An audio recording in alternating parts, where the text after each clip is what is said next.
Hello friend, आपके सामने लेकर आ गए हैं एक new video singly RC beam के लिए। और इसमें हम बात करने वाले हैं maximum depth of neutral axis, जिसको एक्सयू मैक्स बोला जाता है। ठीक है, साथ ही साथ में आपको टाइप्स ऑफ बीम सेक्शन के बारे में भी बताएंगे और इसके बाद किस तरीके के प्रॉब्लम्स आएंगे उससे रिलेटेड डिस्कस करके आपको बताएंगे। और एक और इम्पोर्टेंट पॉइंट है कि अगर आप ये जो जानकारी मैं बताने वाला हूँ ये आपको आ रहा है तो आप स्पीड में करके देख सकते हैं कि हो सकता है कि कुछ पॉइंट आपके काम में आ सके। ठीक है, मैं आराम आराम से बता रहा हूँ, लेकिन आप जैसे कि आपको स्पीड स्लो लग रहा है तो आप स्पीड बढ़ा सकते हैं। यूट्यूब ने वो ऑलरेडी फैसिलिटी प्रोवाइड करके रखा है। क्लियर? तो चलिए बात करते हैं maximum depth of neutral axis. तो यहाँ पर देखो इसके ऊपर डिपेंड है, Fy की वैल्यू के ऊपर डिपेंड है। Fy की वैल्यू अगर 250 है, अगर 250 न्यूटन पर mm स्क्वायर का यूज कर रहे हैं तो उसकी एक्सयू मैक्स की जो वैल्यू है वो होती है 0.53d, मतलब इफेक्टिव डेप्थ इंटू 0.53 करोगे तो वो मिल जाएगा एक्सयू मैक्स का डेप्थ। क्लियर? ये एक्सयू मैक्स क्यों फाइंड आउट करना है, एक्सयू क्या होता है, ये सब चीजें आपको ऑलरेडी पता है। एक्सयू क्या होता है? एक्सयू ये बताता है कि उसके बीम का जो आउटर मोस्ट जो कंप्रेशन का फाइबर है वहां से न्यूट्रल एक्सिस के बीच का डिस्टेंस एक्सयू बताता है और ये एक्सयू मैक्स बता रहा है। ठीक है, अगर ये दोनों बराबर हो रहे हैं तो इसका मतलब बैलेंस सेक्शन है।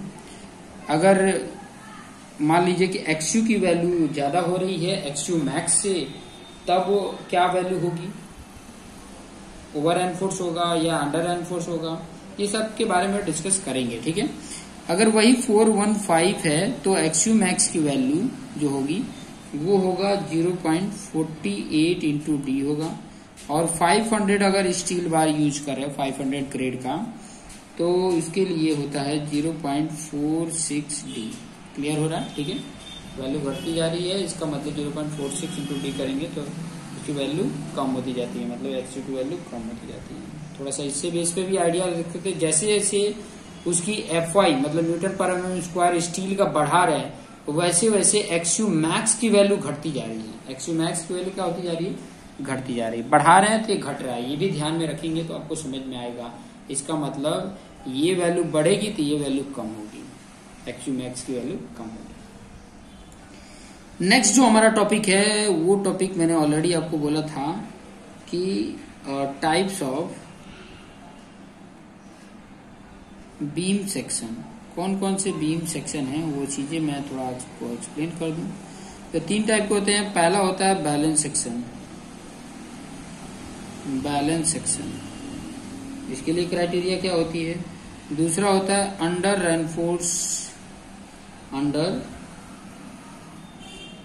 Reinforce section,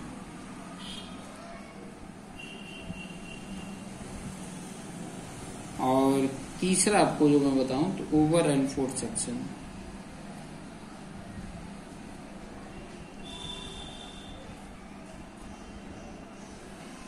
clear? ये चीजों के बारे में थोड़ा सा डिटेल में समझ जाइए कि ताकि आपको आइडिया मिल सके। यहीं पे आपको अगर मैं समझाना चाहूँ तो आपको समझा सकते हैं। चलिए मैं यहीं पे ड्रॉ करके आपको बता देता हूँ। जैसे कि मेरे पास ये बीम है, ये बीम है, ठीक है, ये मैंने स्टील प्रोवाइड किया है, तो स्टील की लाइन है, यहाँ पे न्यूट्रल एक्सिस की लाइन है और ये एक्सट्रीम फाइबर की लाइन है। ठीक है, ओके।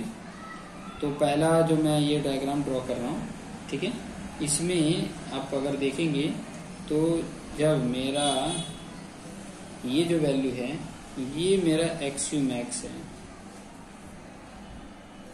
तब ये जो वैल्यू आ रही है एरिया स्टील का जो स्ट्रेन है एप्सिलॉन से बताता हूँ इक्वल टू एप्सिलॉन SU के बराबर हो जाता है।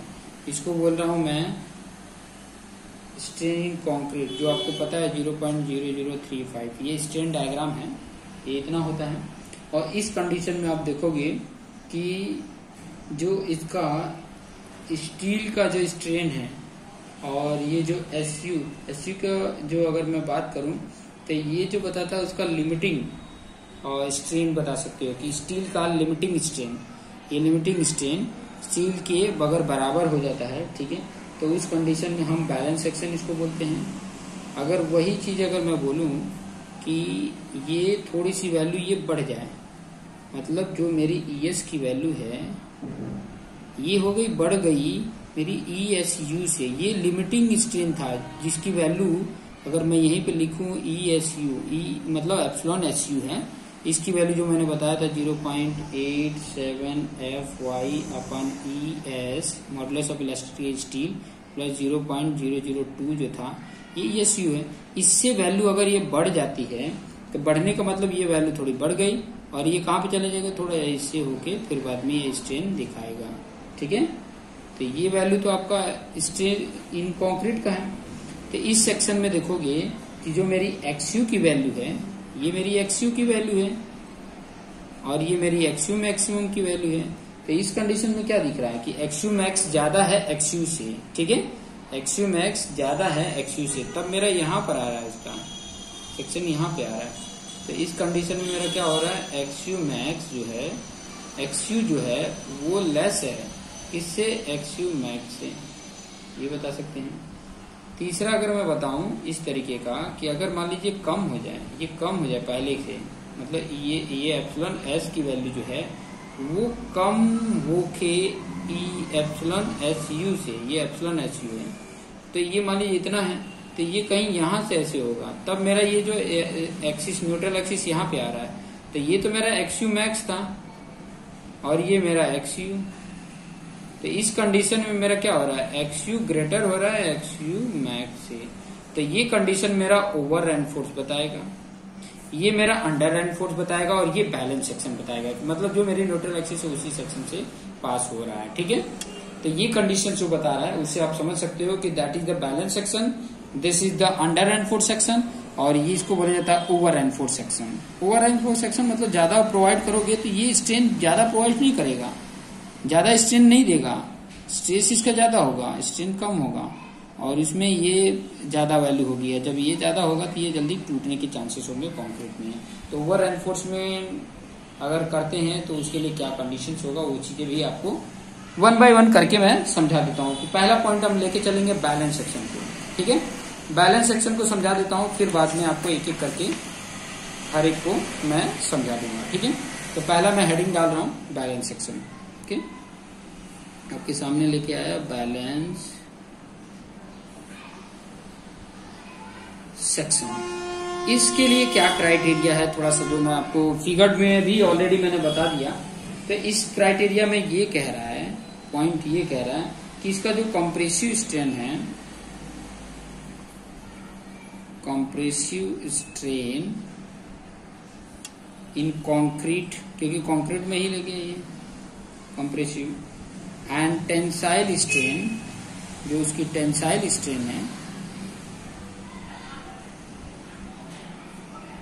Tensile strain in steel, steel में टेंसाइल स्ट्रेन रीच देयर मतलब वहां तक पहुंच जाता है। कहां पहुंच जाता है, लिमिटिंग वैल्यू तो कहा जाता है साइमल्टेनियसली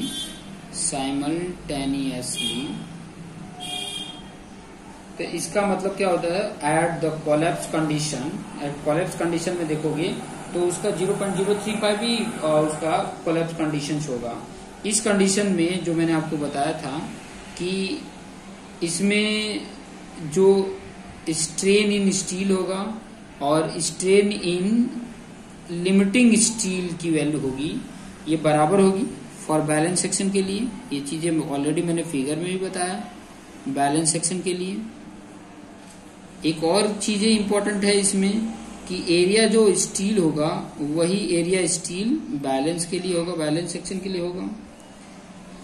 और एक और चीजें हैं कि दोनों मटेरियल फेल जो होंगे सेम टाइम पे होंगे। बोथ मटेरियल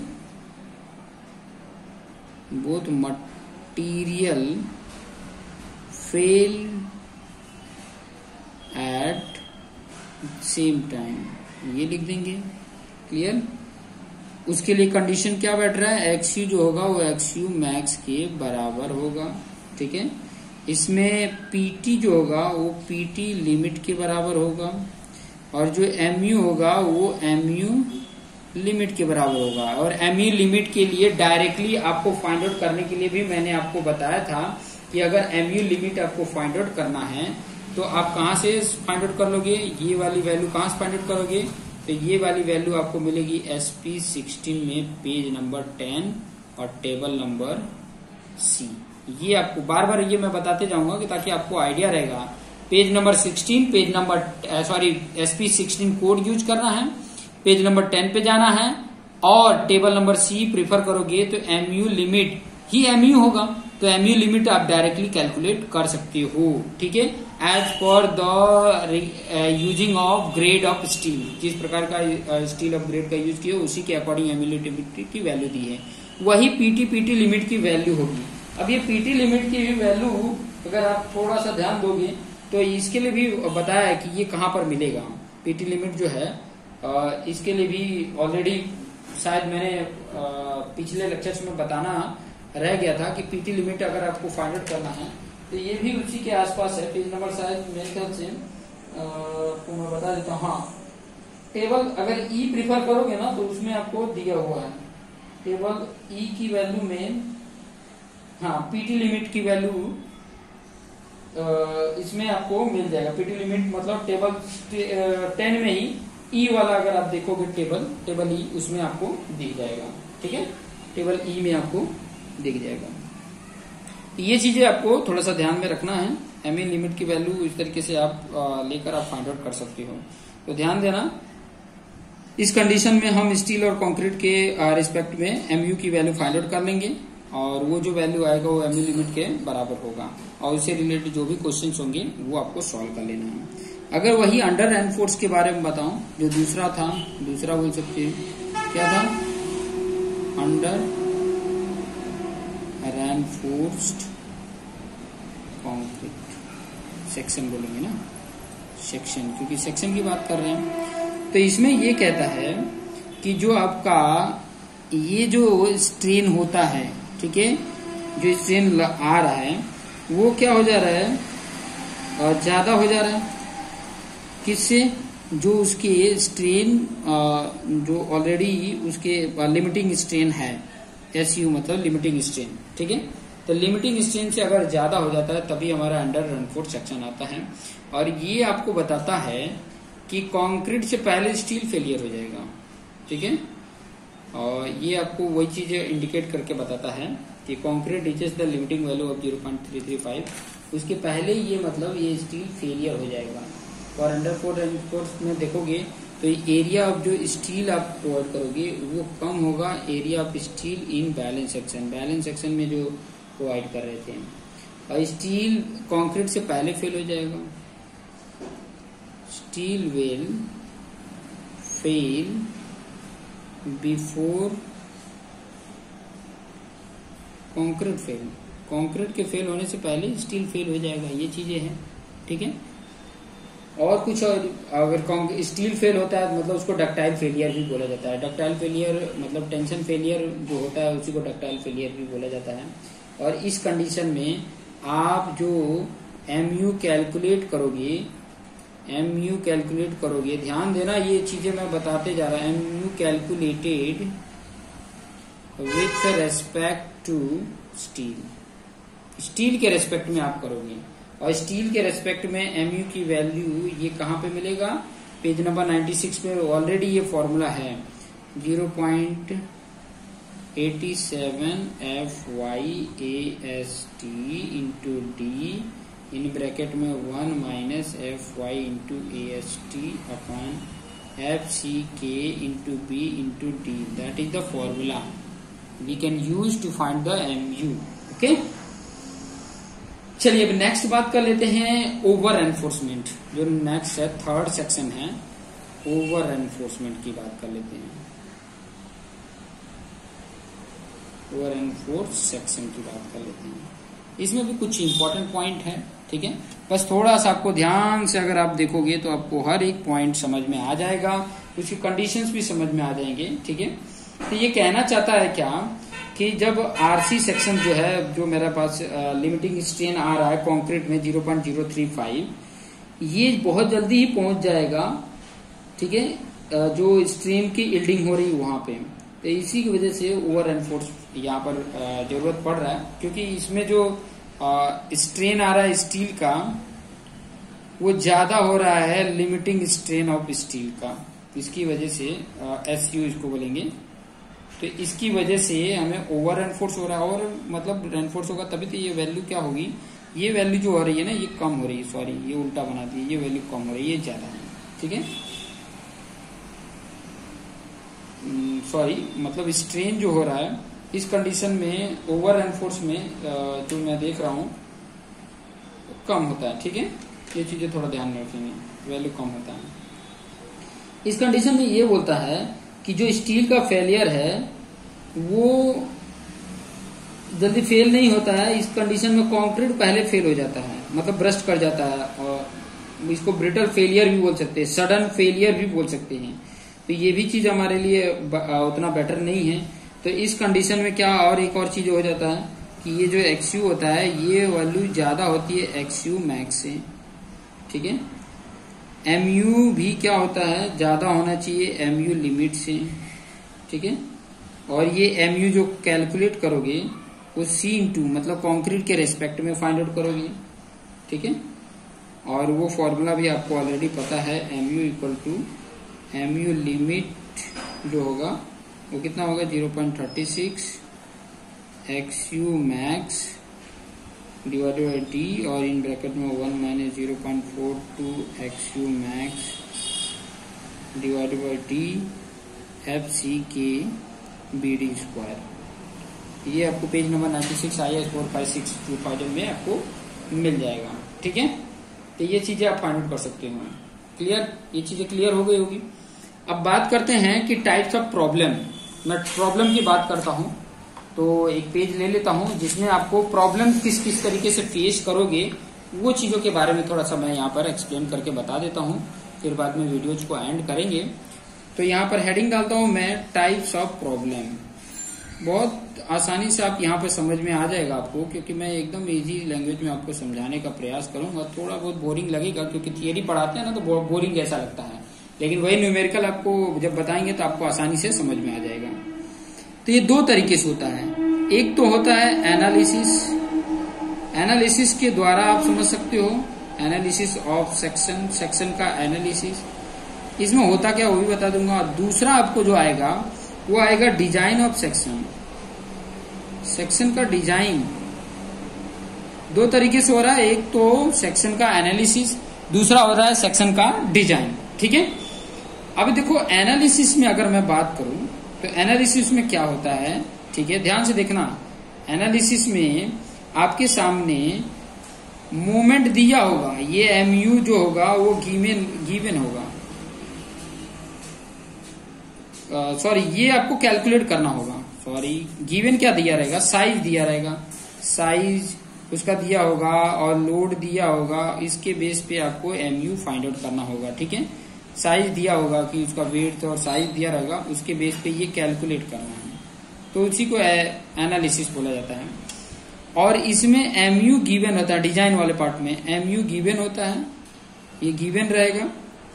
ठीक है, और आपको क्रॉस सेक्शन की जैसे कि क्रॉस सेक्शन फाइंड आउट करने होंगे। क्रॉस सेक्शन आपको फाइंड आउट, क्रॉस सेक्शन मतलब ये आपका कितना ये विड्थ होगा, कितना इसका स्मॉल d आएगा, कितना इसका कैपिटल D आएगा, कितने नंबर ऑफ बार यूज करना है। तो ये सब डिजाइन वाले पार्ट में आ जाता है। डिजाइन वाले पार्ट में कितना नंबर ऑफ बार यूज कर सकते हैं, ठीक है, इसका क्लियर कवर कितना होगा, नॉमिनल कवर कितना होगा, तो ये सब चीजें आपको डिजाइन वाले पार्ट में आ सकता है। ठीक है, तो ये सब चीजों के बारे में थोड़ा सा स्टडी करिए। नेक्स्ट पार्ट हम न्यूमेरिकल लेकर आ रहे हैं जो आपके लिए काफी हेल्पफुल होगा, जिसमें आपको एनालिसिस पार्ट भी आएगा और डिजाइन पार्ट आएगा। तो मैं जो एनालिसिस पार्ट में जो हार्ड क्वेश्चन है वो बता दूंगा, और डिजाइन वाले पार्ट में जो हार्ड क्वेश्चन है वो चीजें थोड़ा बता दूंगा कि ताकि आपको आइडिया मिल सके। और साथ साथ में आप भी प्रैक्टिस करते रहो, जो मैं क्वेश्चन करा रहा हूँ उसके साथ साथ आप भी देखो कि किस तरीके के क्वेश्चन मेरे से नहीं बन पा रहे। तो आप जैसे अभी मैं पढ़ा रहा हूँ, ठीक है, तो आप क्वेश्चन तब भेज सकते हो। ठीक है, क्योंकि काफी टाइम बीतने के बाद है ना, कौन से पार्ट का कहाँ से क्वेश्चन उठा के आप पूछ रहे हो, तो थोड़ा सा आइडिया नहीं मिल पाता। लेकिन फिर भी मैं मैक्सिमम लोगों को प्रॉब्लम्स को सॉल्व करने का ट्राई करता हूँ कि सॉल्व करके उनको प्रोवाइड करा सकूँ। तो मैक्सिमम जितना हो सके उतना हेल्प करूंगा। पूरे उम्मीद मत लगा कर रखना, अपनी तरफ से भी आप, क्योंकि आप जितना करोगे वही आप मार्क्स गेन कर पाओगे, ठीक है। तो मेरे ऊपर ही डिपेंड मत रहना, आप अपनी तरफ से भी मेहनत करते रहो और साथ साथ में इसको भी प्रीफर करते रहो। So thank you for watching this video.